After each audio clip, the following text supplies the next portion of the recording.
The sun rose slowly over the dusty village of Umuaka, painting the sky in soft orange. It was market day, the busiest day of the week. Women spread their goods. Men shouted prices. Children ran barefoot between stalls. And life moved as it always did. But for Amora, that morning was different. At just 16 years, her world had already been broken. Her father had died 2 years earlier, leaving behind debts that no one talked about openly, but everyone knew. Amora's mother struggled, doing odd jobs just to survive. Hunger had become a silent visitor in their home. Then one evening, everything changed. When a wealthy trader from a neighboring town came to visit, he sat in their small hut and was speaking in low tones with Amora's mother. Amora could not hear everything, but she heard enough. She will live a better life, the man said to her mother. Her mother did not respond immediately, but tears filled her eyes. That night, Amora was told the truth. You are going with him tomorrow, her mother said to her, as her voice was shaking. For what? Amora asked her mother, because she was confused. But her mother to her, to help him, to serve in his house. But deep down, Amora knew that this was not just service. And the next morning, the village market felt different. Instead of carrying tomatoes or yams, Amora stood quietly beside the trader like an item waiting to be bought. People whispered as they passed, "Is that not Ngozi's daughter? They say she's been sold." Some people replied. Amora's heart became pounded, and shame burned in her chest. She avoided eye contact. Her fingers were trembling. The trader finally spoke loudly, almost proudly. This girl is strong, obedient, and hardworking. It felt like her soul was being stripped in public. Tears rolled down from her cheeks. But no one stepped forward. Not until someone unexpected appeared. An old woman. She bent but dignified. She walked slowly toward them. Her eyes were sharp, the kind that had seen too much of life.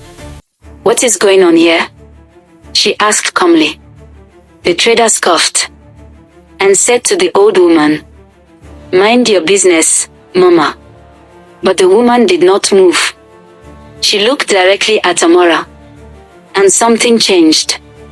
Child, she said softly to Amora. Is this what you want?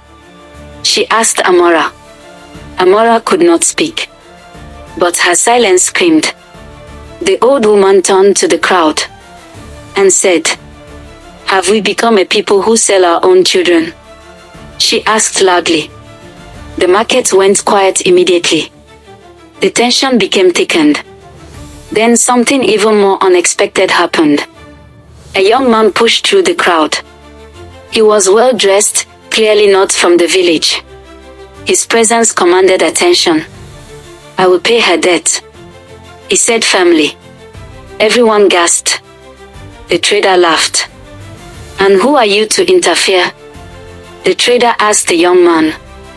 The young man stepped forward and said to the trader, My name is Chinedu, and no child deserves to be traded like property. The young man turned to Amora and said to her, You are coming with me. Some minutes later, the young man paid the trader for Amora, and money exchanged hands. The trader, seeing quick profit, agreed without hesitation.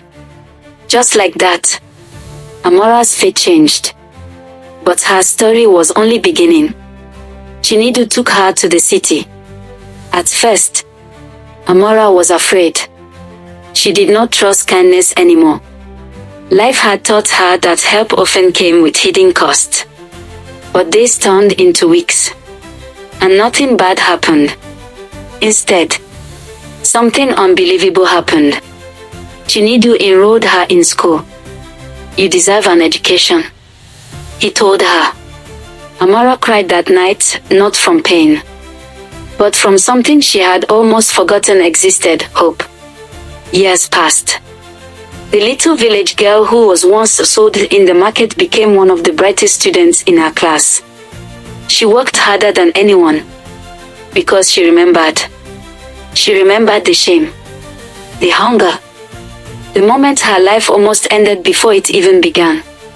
10 years later, a black SUV drove into Umuaka village. People gathered, and they were curious. A young, confident woman stepped out.